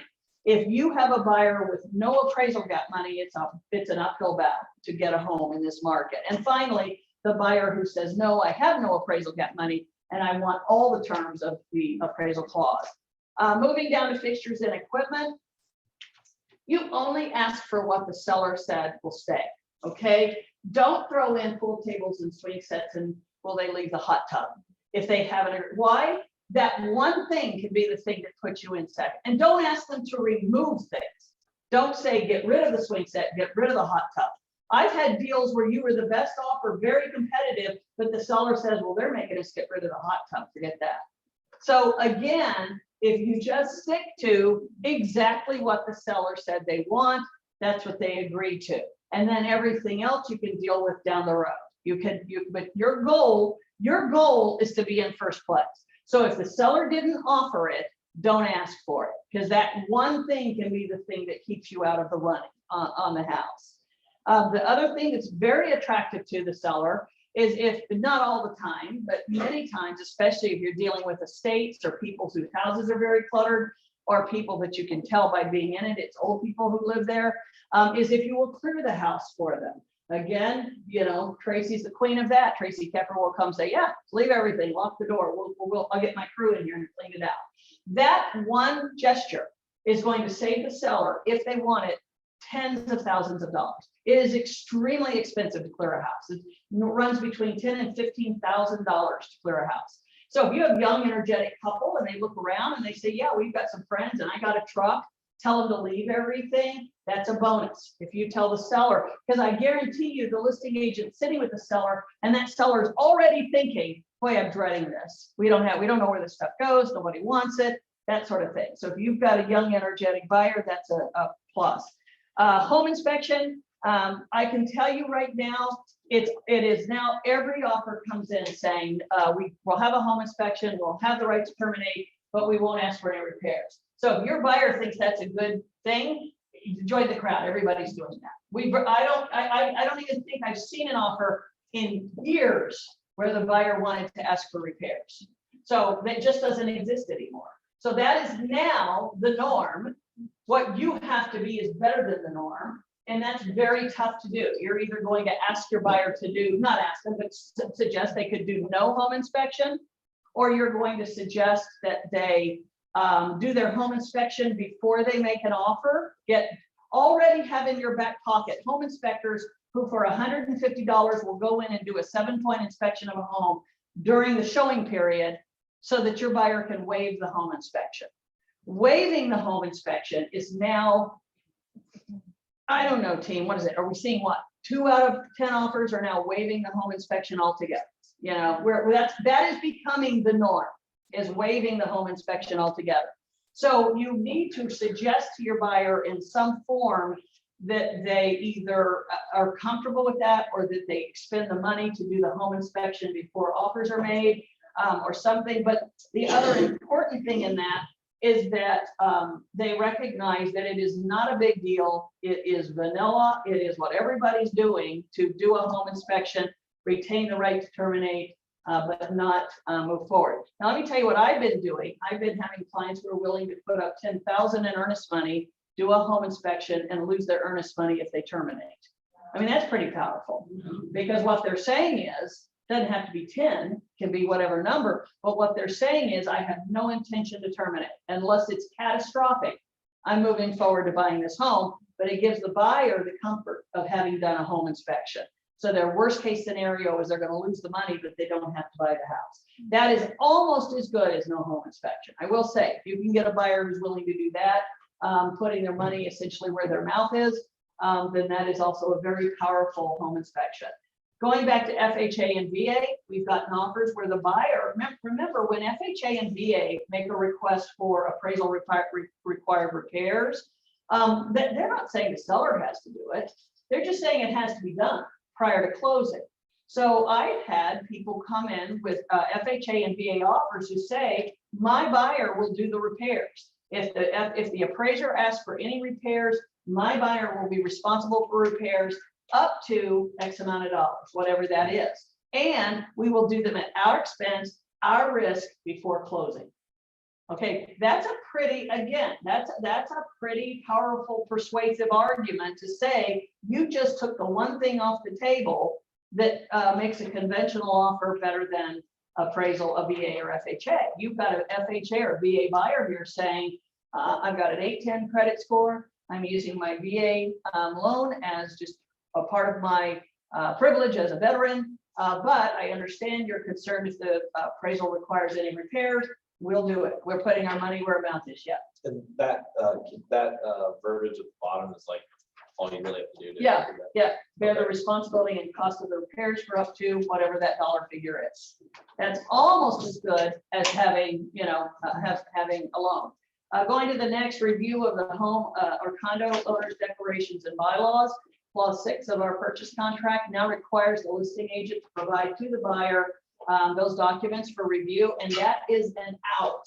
If the buyer has not received those in a specific amount of time, they can void the contract. So one thing you can do as a buyer is say, we don't care. Well, let me say, as a buyer's agent, and I hope you all are doing this already.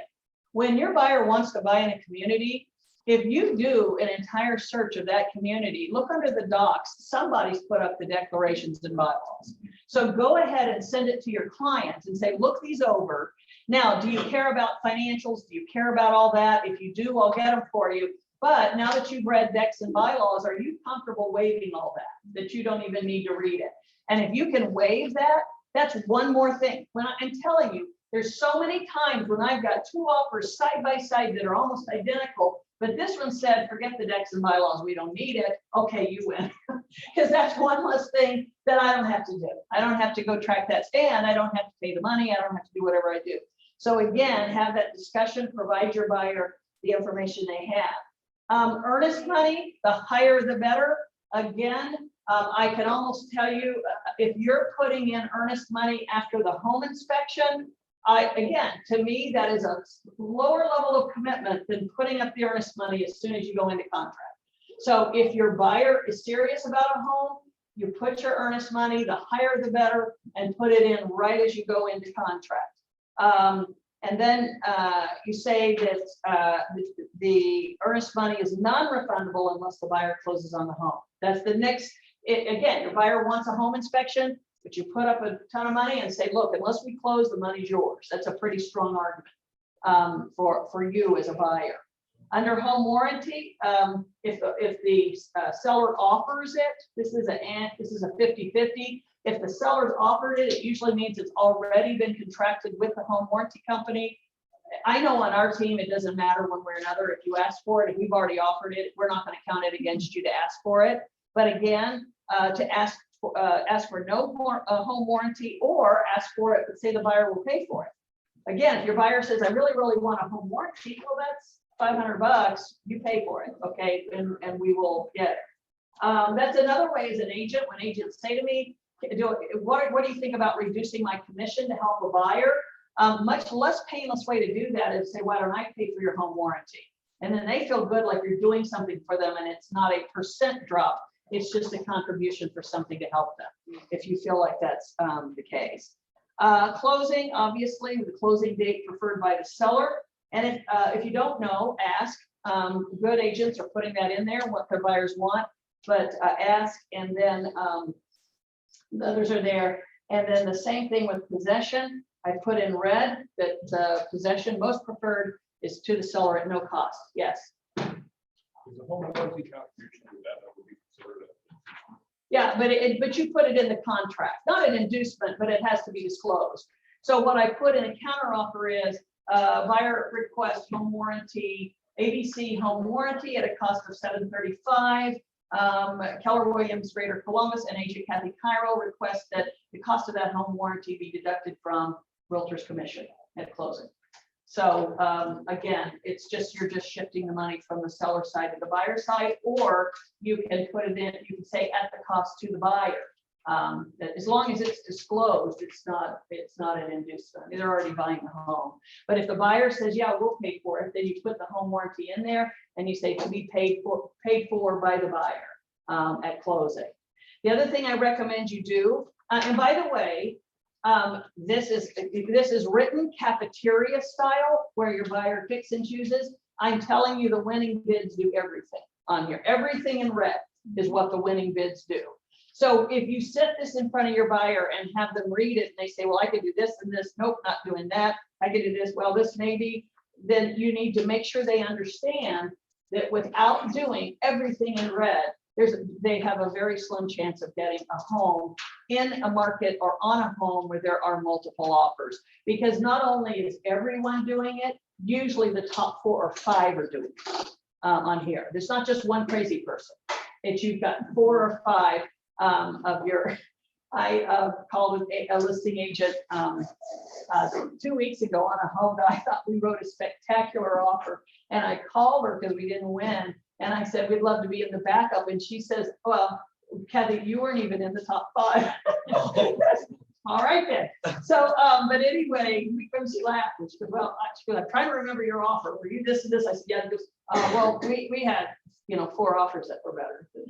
And I thought, we did everything in red, so I thought we had this spectacular offer, but the other buyer came in $100,000 higher or whatever, So again, what I'm telling you is that all the top offers are doing not some of this, but all of this. Has anyone else found that on the list again? They're doing all of it.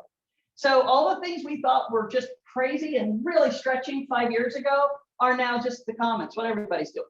So again, tells you to be very selective of who you let in your buyer pool, because there's just some buyers who can't do it, who just are not financially, or as I say, it's a very, you have to mentally wrap your head around it.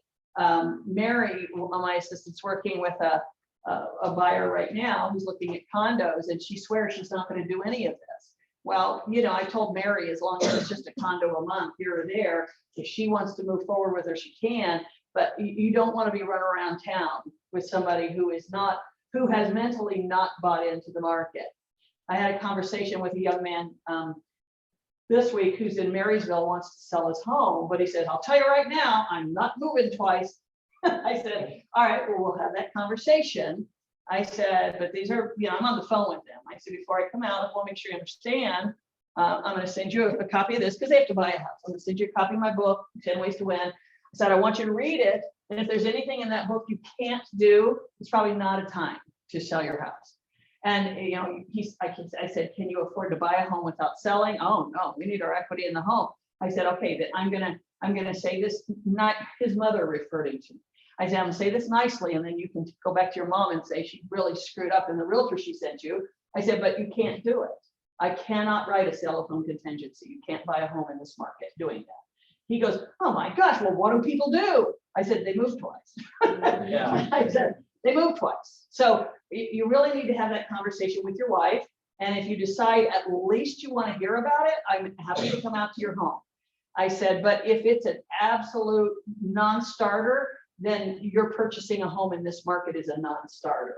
I said, the other thing you can do is wait for homes to be on the market 10 days. And if they're still there, we have a shot. So he did that and he called me back like the next day and said, I found a house that's been on the market 34 days. So I said, well, hold on, let me pull it up. And it was a realtor who hadn't changed it. It's just in contract. So I said, well, nice shot. No, didn't work. Yeah. Can you talk real quick about the occupancy after transfer of title Yeah. and possession? Yes. Does that have to happen at close? Like if it's mortgaged, like at close, anybody that where the seller stays after closing? Yes, that's where you are telling the seller that, now, let's go back again 10 years. Well, let's go back historically. We are one of only about a dozen states in the United States that allow occupancy in a home by law after closing. If you live in Virginia, Florida, Texas, or Georgia, any of these places, this is not even negotiable because by law, the seller has to be out of the house at closing. And you know what? It's a smart law because there's insurance issues, there's liability issues. You're letting someone, you are living in a home you no longer own, okay? So it's a reasonable concern. Ohio is still a state that allows that. So coming up to this market we're in now, it wasn't uncommon. We saw that window of possession closing and closing where the buyer was in control and the buyer was saying, it's in my best interest to have the keys at closing. So come to closing in a moving van and give me the keys. Okay, that was 2008, 9, and 10.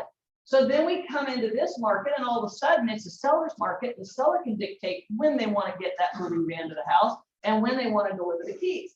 So, but it doesn't mean the risk is off the table. Just because our customs have changed, just because the business has changed, doesn't mean the risk has changed. There is still risk.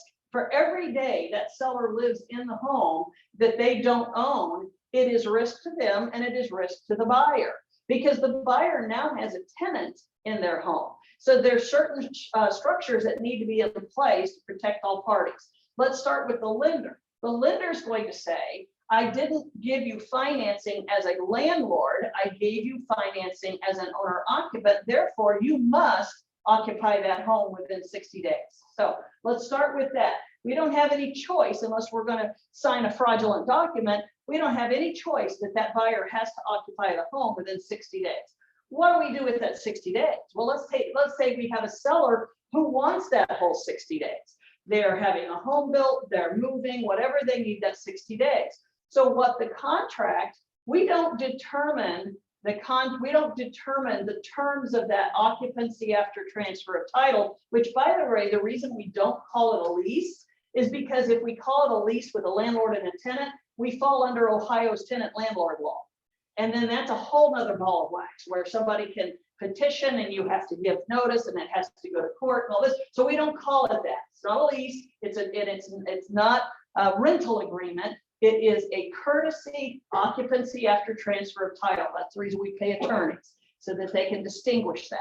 So but what they're going to say is before you even close on that home, you need a document in place that says who's responsible for what and what happens if. So we have, I know our team does, I think Keller Williams has a template for an occupancy after transfer of title agreement, and it spells it out. What day are we closing? What day is the buyer taking possession of the home? And what happens in between? Who pays for utilities? Who pays if there's negligence? What if my son has my home and has a party and just destroys something? Okay, well, it deals with that. Any negligence on the part of the seller or their visitors to the home is on the part of the seller. What if something breaks? We had a transaction last year where the air conditioner went out during the occupancy after transfer. This was fun. Okay. Jill had the buyer. I had the crazy seller. And so the seller is sitting in what was her home a week ago and the air conditioner goes out. So she calls me and we had an occupancy after transfer title agreement that said that's the buyer's responsibility, okay? So Jill's buyer reasonably wants to get estimates because they're now buying a brand new air conditioner for what is now their house. Well, it was 94 degrees and my tenant, who was a homeowner a week ago, wants to call her own air conditioner person because she knows he can get out that day and she's hot and she wants the air conditioner fixed. And I had to say to her, but Linda, it's not your home. You can't do that. She goes, well, can they get someone out today? I said, I don't know, y'all ask the landlord, but so again, that document spells out what happens if that happens. And then it says on there, it requires the seller, now tenant, and I'm using that term for clarity, but tenant has to have renter's insurance. Okay, why? Because if lightning strikes the home, the buyer's homeowner's insurance covers the house, but it doesn't cover the furniture and the stuff. That's a renter. They're a renter now. So it spells out that they have to have it. It also very importantly spells out, are they going to pay for that? Are they going to pay for any of that? And that can be a world of things. It can be, no, they're not going to pay anything, which is what you see in red. Or it can be, well, we'll give you a month free, but the second month we want rent. Or it can be something in between. But again, you don't want your homeowner, your now buyer / homeowner, in the position of having to go collect that rent. So if it's 60 days, we ask it to be credited at closing. So on the day of closing, if money is changing hands, it's already changed hands, and then the buyer just waits for the seller to get out. It also dictates the transfer of keys. You can dictate that, what condition is the home in. So again, occupancy after transfer of title is a Band-Aid that we put over something we should never do. But we are in a market where legally it's allowed, and we are in a seller's market where it's now required in order. So again, in red is you can stay in that home for 60 days and we're not going to charge you anything. You still have the occupancy after transfer of title agreement that dictates that, or it is just telling you that yes, we recognize we own that home, but we're not going to charge you to stay there. Does that answer your question? Yeah. Yeah, just a little footnote on that. I just did a deal just in the midst of it right now. And so I am the buyer who wants backup offer. First person walked away. The reason why we lost was because if they wanted to stay in the house 60 days, we were going to hold in escrow at the title company $3,000 for any repairs that need to be done if they did not leave the house the way we had negotiated. Yeah, that's a Right. risk. Well, I was willing to pay $3,000 in the seller's closing costs, but you're going to hold $3,000 in escrow. Yeah. They didn't accept it. Yeah. First buyer walks away. They came back to us and said, okay, we're willing to do that. Yeah. That's So very, that's just a See, protection. and I'm telling you, from a legal and insurance perspective, that should be done. I mean, you should have money, and this is a reason in this market, you have to be so on your toes as a buyer's agent. Because Ann had to think through two things. She had to think through, if we put that in there, there's a risk we won't get the house. But if I don't put it in there and they leave all their garbage in the basement, which by the way is going to cost $3,000 to be removed, then my buyer is stuck. So who makes that decision? The buyer. Both of those have to be presented to the buyer so that they understand the risk and reward of doing either one. And if Ann's people said, we're just not comfortable with them having nothing at stake, nothing at risk. And Ann, I'm sure, would say to them, and you recognize that by putting this in there, you might not get the house. And they say, well, yeah, that's a sword we're willing to fall on. We're not going to do that. They made the choice. What you don't want to do in any of these circumstances is make the choice for your buyer, which then they're looking at you because you made them take on the consequences of that. So when I say give them this is not a dictatorial document. This is just a realistic document. In this market, this is what your offer has to look like. Are you ready to go to battle? If you're not, if you can't do this, then you're not ready. But you're absolutely right, is that in occupancy, it is not a good idea. That I will tell you this, 90% of the time it works out just fine. The seller gets out, home's in great condition, buyer moves in. But the 10% is when it's not a problem until it's a problem. So those are the things that have to be discussed. That Canyon Road house that I showed you, it has a pool covered with snow. So I've been a pool. I know. I said, we can't check that pool until May. Okay. So what do you want to do here? You've got some options. You can escrow $10,000. Now that I know he's in California and doesn't need the money, I said, we can escrow the $10,000 and give it back to them when the pool is clear, but understand that that might be the one thing that causes you not to get the house if he doesn't want to do that. So is it worth losing the house. Now, my clients who already have a pool said, it looks good in the pictures. You know, there's not much wrong with the pool that we can't fix. We'll just leave that out. We'll handle it. But it had to be their choice to do that. So there's, whenever your buyers are facing risk because of the market or because of the terms of that contract, you have to make sure it's a risk they chose, not one you chose because, well, I know the market, you have to do this. It's still their risk. They can choose not to get the house rather than take the risk, which is what Ann's people did the first time and then turned around and still got what they wanted the second time. All right, I think we're way over time bumping into the meeting, so I'm gonna ask you if you have any other questions, text me or send me a PM. Hey, Kathy, this is Rima. Can we get that sheet, if possible, somehow? Copy of that sheet. I'd appreciate that. Hey, Raymond, did you hear I talked about you? Did I get, I'm sorry? Did you hear that I talked about you? Yes, I did. Remember that house in Westerville that you bought? Yes. And what are you doing with that house now? I did not keep up, but we'll talk again when I have more news. Yeah, she's the one that said, not bad, we'll buy it. Okay, anybody else questions, anything like that? All right. Thanks, Contact me, text or email if you have it. Thank you, guys. I have. Everybody's fine. I will send.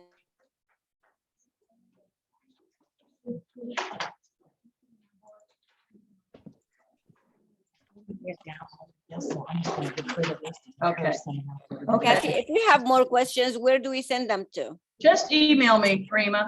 Okay, awesome. Thank you.